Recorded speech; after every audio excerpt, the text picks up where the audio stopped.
Bismillahirrahmanirrahim. Assalamualaikum warahmatullahi wabarakatuh. Alhamdulillahirabbil alamin wassalatu wassalamu ala sayyidil mursalin wa ala alihi wa sahbihi ajma'in at-tahirin. Amma ba'du. Yang saya hormati Bapak Ibu guru pendidikan agama Islam dan budi pekerti, anak-anakku sekalian, siswa-siswi pelajar SMA, SMK sederajat, dimanapun kalian berada, semoga Allah senantiasa menjaga dan merahmati kita semuanya.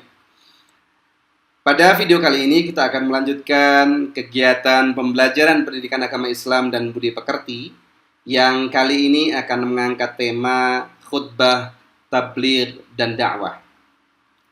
Dengan ketiganya inilah kita menebarkan Islam dengan santun dan damai di negeri kita tercinta dan dimanapun kita berada.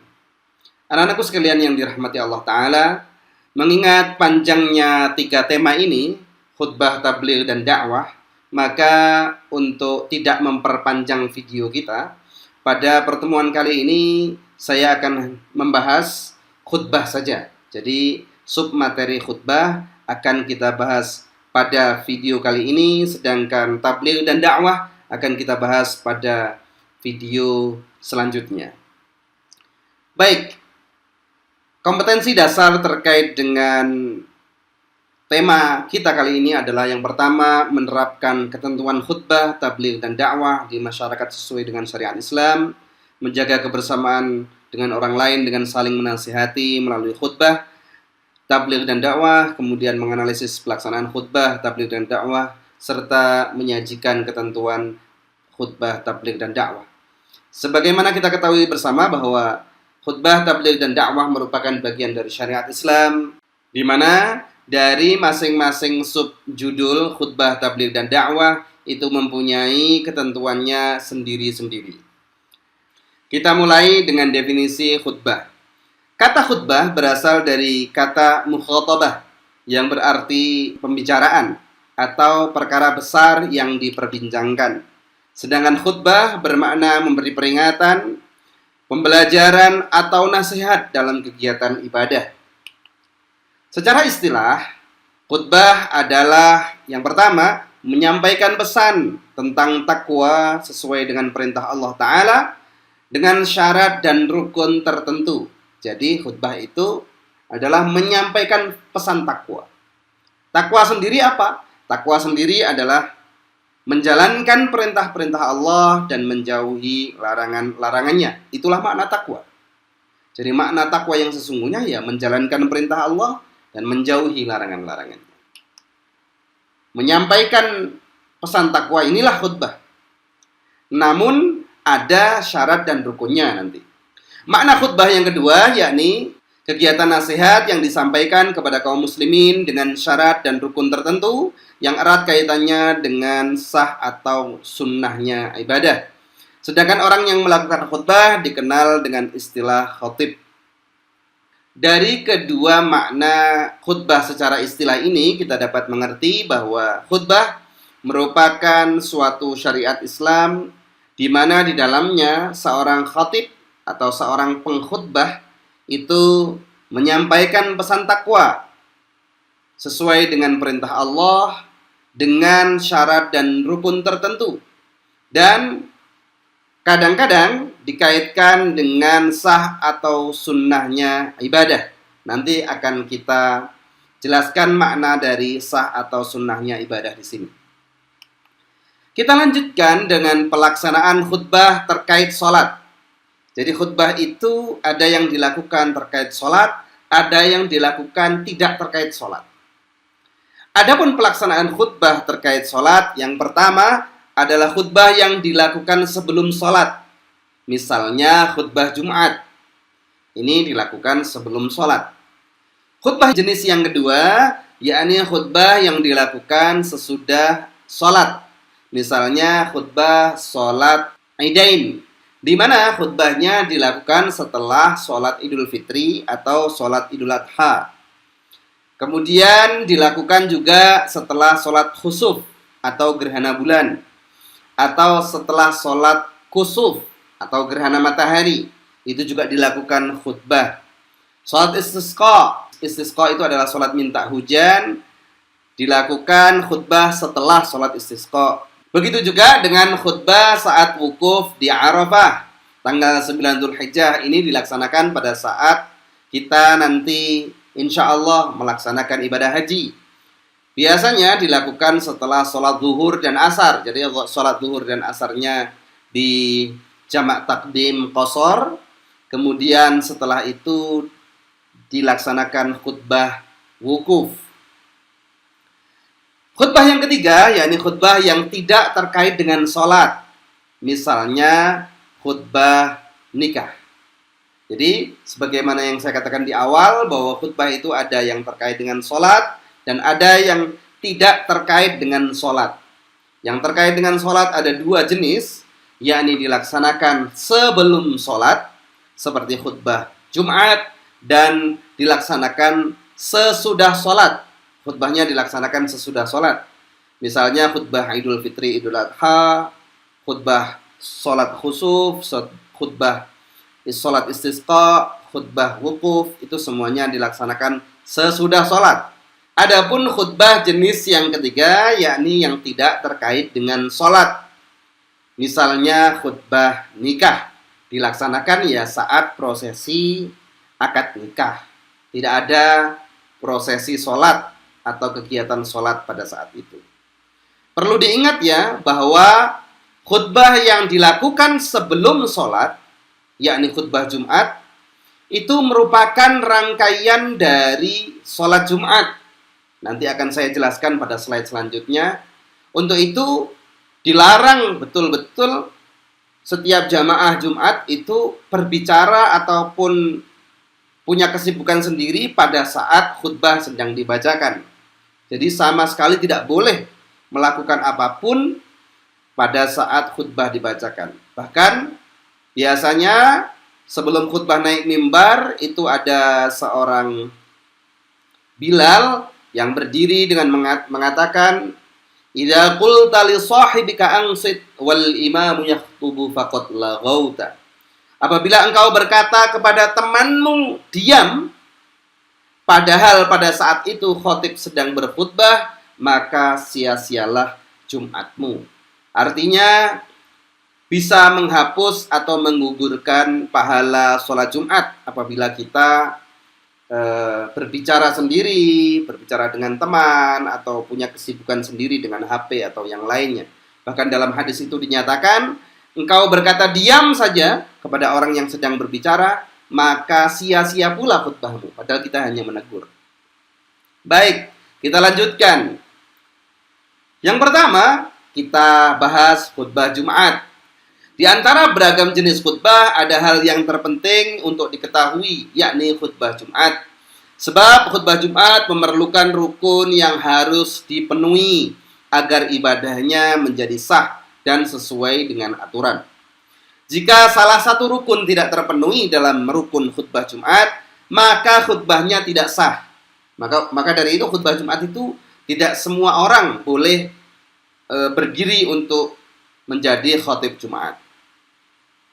Sejalan dengan hal itu, khutbah Jumat terdiri atas dua bagian, yakni khutbah pertama dan khutbah kedua, yang di antara keduanya dipisahkan dengan duduk di antara dua khutbah.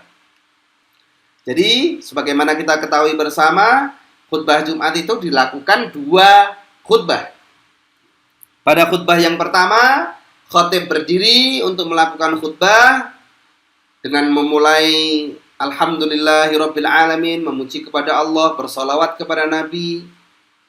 Allahumma salli ala sayyidina Muhammad wa ala ali sayyidina Muhammad. Kemudian dilanjutkan dengan wasiat takwa, usikum wa iyaya nafsi bitaqwallah. Saya mengajak kepada jamaah sekalian untuk senantiasa meningkatkan takwa, membacakan ayat-ayat suci Al-Qur'an di dalam khutbah yang pertama, ditambah dengan hadis atau dengan perkataan ulama. Kemudian ditutup dengan doa, memohon kepada Allah semoga kita semuanya diberikan rahmat dan ampunan dari Allah Ta'ala. Kemudian setelah itu duduk. Setelah itu berdiri lagi untuk khutbah yang kedua. Tidak perlu salam lagi, tapi langsung alhamdulillahirabbil alamin. Memuji kepada Allah, bersalawat kepada Rasulullah, berwasiat takwa. Boleh dilanjutkan dengan intisari dari khutbah yang pertama. Kemudian ditutup dengan doa. Setelah itu diakhiri dengan membaca beberapa ayat suci Al-Quran. Biasanya ayat yang dibaca yaitu Ibadallah, innallaha ya'murukum bil 'adli wal ihsan wa ita'i dzil qurba wa yanha 'anil fahsya'i wal munkar wal baghi ya'idzukum la'allakum tadhakkarun fadhkurullahal 'azim yadhkurkum washkuruhu 'ala ni'amihi yazidkum wa ladzikrullahi akbar. Aqimis shalah. Kemudian khatib turun, tidak perlu salam ya. Dalam khutbah Jumat tidak perlu wassalamualaikum warahmatullahi wabarakatuh, tidak perlu. Karena kegiatan selanjutnya adalah dilanjutkan dengan sholat, yang itu merupakan rangkaian yang tersambung. Kalau nanti diakhiri dengan salam khutbahnya itu, maka jamaah akan waalaikumsalam, kemudian buyar, begitu. Kita lanjutkan dengan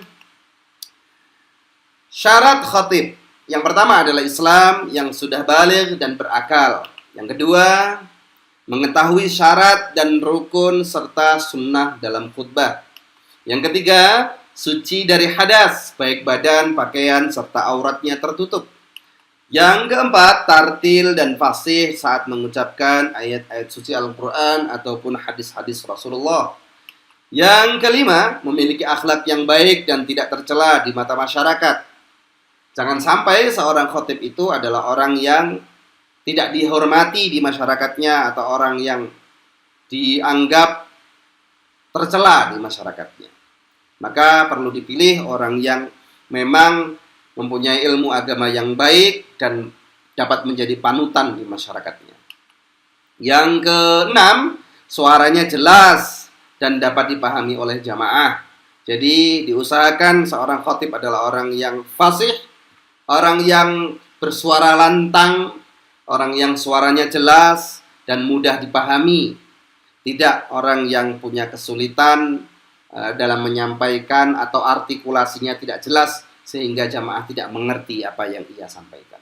Selanjutnya yang ketujuh adalah berpenampilan rapi dan sopan. Kita lanjutkan dengan syarat dua khutbah. Sebagaimana yang saya katakan tadi di awal, bahwa khutbah Jumat dilaksanakan dua kali, yakni khutbah pertama, kemudian setelah itu duduk, kemudian berdiri lagi untuk melakukan khutbah yang kedua.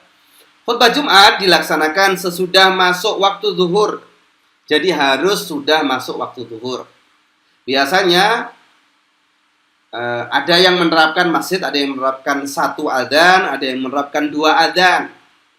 Yang menerapkan dua adzan, setelah adzan pertama, maka jamaah sholat qobliyah Jumat. Biasanya sholat qobliyah Jumat, setelah sholat qobliyah Jumat, kemudian ada pengumuman-pengumuman dari takmir masjid. Setelah pengumuman-pengumuman selesai, baru kemudian khatib dipersilakan untuk naik ke mimbar. Khatib naik ke mimbar, kemudian salam. Assalamualaikum warahmatullahi wabarakatuh. Waalaikumsalam warahmatullahi wabarakatuh. Kemudian duduk jamaah. Setelah itu adzan yang kedua dikumandangkan. Allahu Akbar, Allahu Akbar.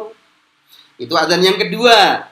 Adapun masjid yang menerapkan satu kali adzan, adzan yang kedua inilah yang dijadikan adzannya.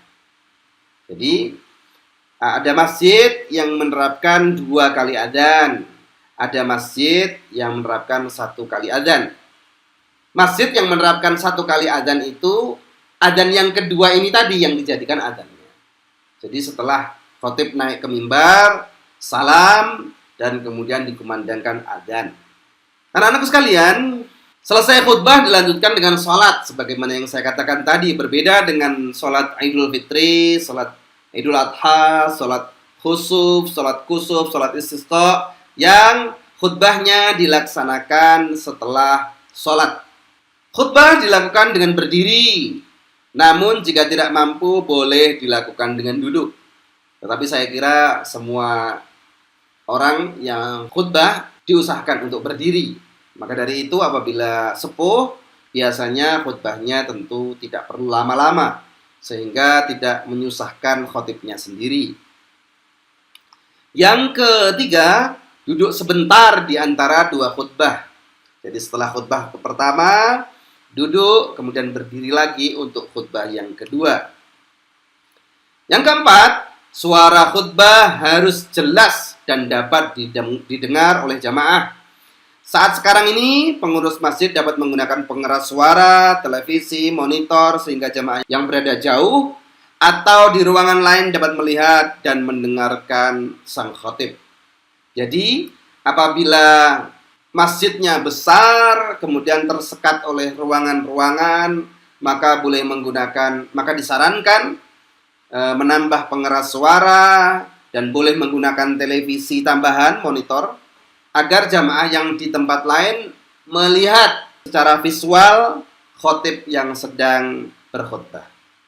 Selanjutnya tertib, yakni mulai khutbah pertama dilanjutkan dengan khutbah kedua, ya harus dilakukan secara tertib. Kita lanjutkan dengan sabda Rasulullah Muhammad sallallahu alaihi wasallam.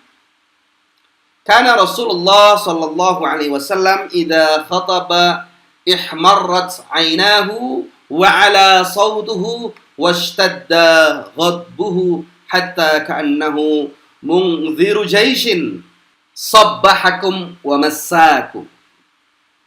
Diriwayatkan bila Rasulullah sallallahu alaihi wasallam berkhutbah, kedua matanya merah, meninggi suaranya dan penuh dengan semangat bagai seorang panglima yang memperingatkan datangnya musuh yang menyergap di saat pagi atau sore. Hadis ini diriwayatkan oleh Muslim dan Ibnu Majah. Jadi dari sini dapat kita ketahui bahwa khutbah Jumat bukan ceramah agama. Jadi khutbah Jumat itu adalah ibadah yang spesifik diajarkan oleh Rasulullah dengan cara tertentu, dengan syarat dan rukun tertentu, dan dilaksanakan dengan kondisi tertentu. Tidak boleh berlama-lama, tidak boleh berisi gurauan atau hal-hal yang dapat merusak kesakralan dari khutbah Jumat. Jadi khutbah Jumat bukan ceramah agama, bukan seminar, bukan stand up komedi atau monolog. Jadi khutbah Jumat dilakukan dengan kondisi tertentu di mana seorang khatib menyampaikan wasiat takwa dengan semangat, dengan menggebu-gebu, ishtadda ghadabuhu. Jadi seolah-olah ia marah, menyampaikan pesan-pesan agama Islam, seolah-olah ia seorang panglima perang yang menyampaikan peringatan akan datangnya musuh. Itulah khutbah Jumat. Jadi khutbah Jumat bukan ceramah agama. Tidak boleh seorang khatib bercerita ngalor ngidul saat khutbah, bercerita hal-hal yang lucu atau anekdot. Tidak boleh sama sekali dalam khutbah Jumat. Khutbah Jumat itu harus sakral, harus khidmat, dan tidak boleh ada guyonan di dalam khutbah Jumat. Berbeda dengan ceramah agama, berbeda dengan tabligh yang itu relatif fleksibel. Seorang mubaligh, seorang da'i boleh bercanda, boleh menyampaikan anekdot atau sesuatu atau cerita lucu dalam tablighnya, dalam ceramahnya. Itu sah-sah saja dan boleh-boleh saja dilakukan di luar khutbah Jumat. Jadi pada saat ceramah, pada saat mengisi seminar, atau pada saat mengisi kajian, itu boleh dilakukan demikian. Kalau khutbah Jumat tidak boleh. Harus khidmat, harus khusyuk, dan harus serius. Baik, kita lanjutkan dengan rukun khutbah. Yang pertama, membaca hamdalah pada kedua khutbah. Jadi membaca alhamdulillah, memuji kepada Allah. atau alhamdulillahirabbil alamin dan seterusnya, atau hamdan lillah dan lain sebagainya. Yang kedua, membaca syahadatain, membaca dua syahadat, yakni asyhadu an la ilaha illallah wa asyhadu anna muhammadar rasulullah. Itu syahadatnya. Yang ketiga, membaca salawat kepada Rasulullah dengan mengucap Allahumma salli ala sayyidina Muhammad wa ala ali sayyidina Muhammad. Boleh ditambah dengan salawat Ibrahimi, kama sallaita ala sayyidina Ibrahim wa ala ali sayyidina Ibrahim fil alamin innaka Hamidum Majid, dan seterusnya.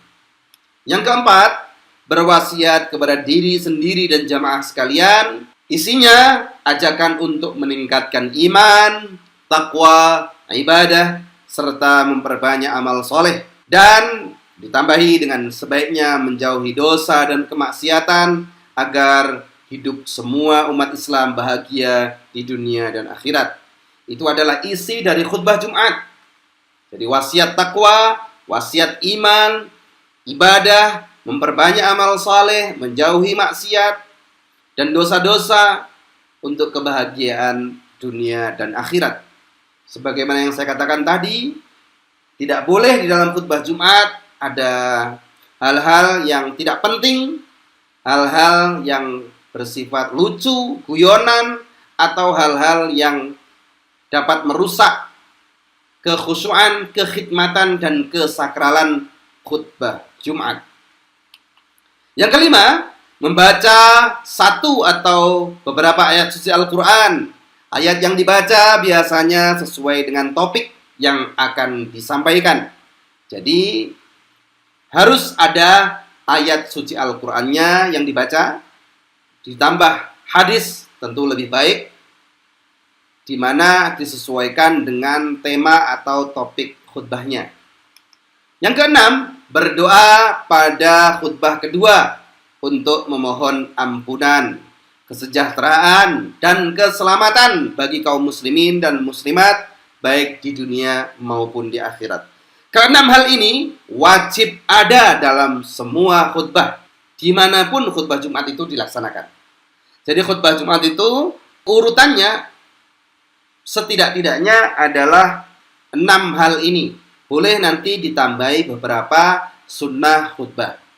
Kita lanjutkan dengan sunnah khutbah. Yang pertama, khatib memberi salam pada awal khutbah dan menghadap ke arah jamaah. Jadi salam itu sunnah saja dengan mengucap Assalamualaikum warahmatullahi wabarakatuh. Dan itu dilaksanakan pada khutbah yang pertama saja. Khutbah yang kedua tidak perlu salam. Jadi tidak perlu salam. Jadi kalau ada yang salam pada khutbah yang kedua, keliru. Karena urutan dari kegiatan sholat Jumat adalah khutbah dilanjutkan dengan sholat. Jadi khutbahnya tidak ditutup dengan salam.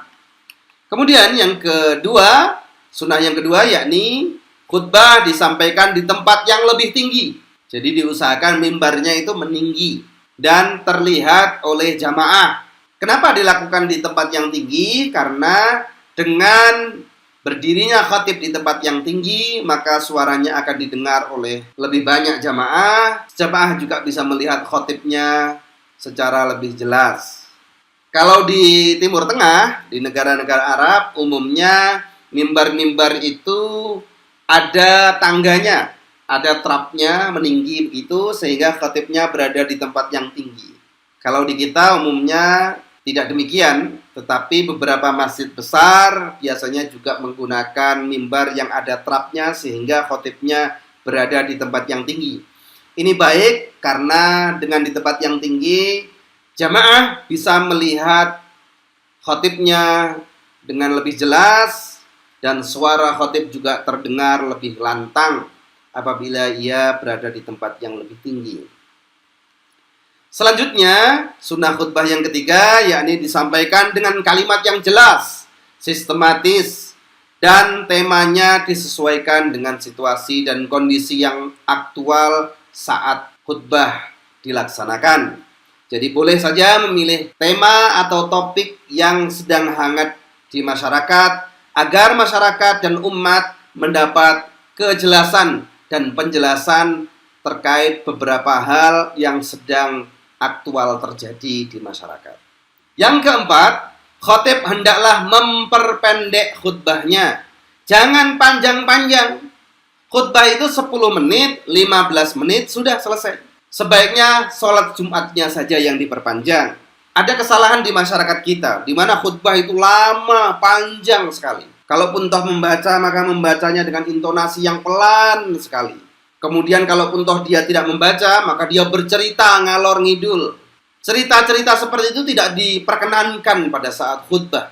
Kalau ceritanya cerita hikmah dalam sebuah hadis ataupun khobar ataupun athar, tentu baik-baik saja. Tetapi tidak yang panjang lebar. Tidak cerita atau kisah-kisah atau dongeng-dongeng yang panjang sehingga menjadikan jamaah semakin ngantuk dan tidak mendengarkan khutbahnya.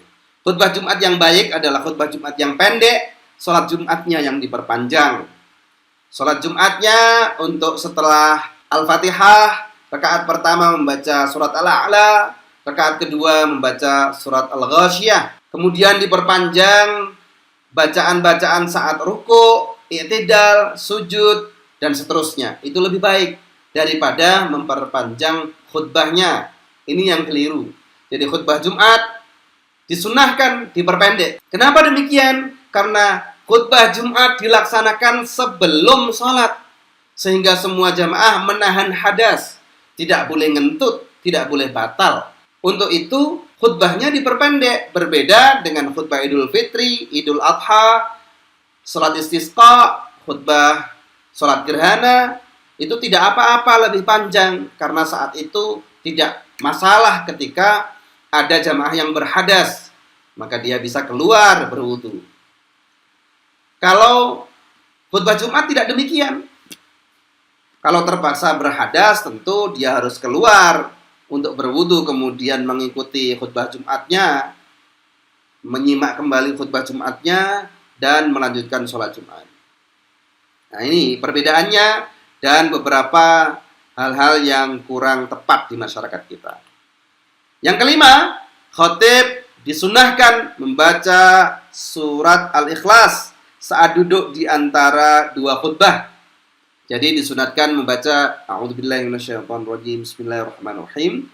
Qul huwallahu ahad, Allahus samad, lam yalid wa lam yulad wa lam yakul lahu kufuwan ahad. Itu yang dibaca oleh khatib saat dia duduk di antara dua khutbah. Yang keenam, khatib menertibkan rukun-rukun khutbah, yaitu dimulai dengan membaca hamdalah sampai rukun yang terakhir, yakni berdoa untuk kaum muslimin, doa mohon ampunan, doa mohon keselamatan, mohon kebahagiaan dunia dan akhirat. Baik, demikian tadi adalah beberapa hal terkait dengan rukun dan sunnah khutbah. Agar video ini tidak terlalu panjang, maka saya cukupkan sekian, dan kita akan lanjutkan insya Allah ketentuan terkait dengan pelaksanaan sholat Jumat, sholat Aidain, dan seterusnya pada video part yang kedua. Jadi, kita akhiri video kita yang pertama ini dan kita akan lanjutkan pada video part yang kedua insya Allah. Mari kita tutup kegiatan kita dengan bersama-sama mengucap hamdalah. Alhamdulillahirabbil alamin. Semoga apa yang kita lakukan pada hari ini memberi manfaat kepada kita semuanya. Saya akhiri. Wabillahi taufiq wal hidayah, waridha wal inayah. Wassalamualaikum warahmatullahi wabarakatuh.